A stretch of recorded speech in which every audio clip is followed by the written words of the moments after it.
ఇక రెండో విషయం, నిన్న జరిగినటువంటి ఘటన చాలామంది ప్రజలంతా వేలాదిగా తరలి వచ్చి సంఘీభావం ప్రకటించారు. బీసీలంతా ఎక్కడికక్కడ దిష్టి బొమ్మలు తగలబెట్టిరు, కవిత శవయాత్రలు నిర్వహించారు. బీసీలకు నీకేం సంబంధం అని చెప్పి పెద్ద ఎత్తున నిరసనలు చేశారు. ఇప్పటికైనా సిగ్గు తెచ్చుకోవాలి ఆ నాయకులు. ఎందుకంటే నీకేం తెలుసమ్మా, నీకేం సంబంధం బీసీలకు?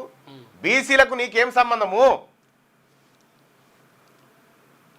తీన్మార్ మల్లన్న కవిత గారిని అనరాని మాటలు అన్నట. సిగ్గుందా ఏమన్నా మీకు? చూస్తావా నేను చూపించేది? చెప్పు తీసుకొని పోయి, కవిత అమ్మా నీ చెప్పు తీసుకొని పోయి మీ నాయనని కొట్టు. ఎందుకు చెప్తున్నా ఈ మాట అంటే, తీన్మార్ మల్లన్న ఏం మాట్లాడింది ఫస్ట్ అది. కవితమ్మ గారు బీసీలకు రిజర్వేషన్ ఆర్డినెన్స్ వస్తే నువ్వెందుకు బుక్క గులాలు పూసుకుంటావును? నీకేం సంబంధము? మీకు మాకు కంచం పొత్తుందా? వెలమలకు మాకు మంచం పొత్తుందా? మా బీసీలకు మీకేం సంబంధం అనేటువంటి మాట నేను మాట్లాడడం జరిగింది. అగో మంచం పొత్తు అంటావా అనేది ఆమె బాధ. అమ్మ మీ భాషల మంచం పొత్తు ఏందో మాకు తెలియదు, కానీ మా బీసీల భాషల మా సంస్కృతిలో ఏందో మీ నాయనతోనే చూపిస్తా. డిక్షనరీ చూసుకో కావాలంటే. మీ అయ్య రాసినటువంటి రాతలోనే చూపిస్తా.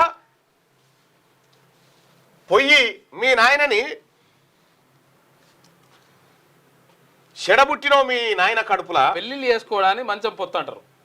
పెళ్లిళ్ళు చేసుకుంటారు. నువ్వు పిల్లల్ని మాకిస్తే, మా పిల్లల్ని మీకు ఇస్తే దాన్ని మంచం పొత్తు అంటారు.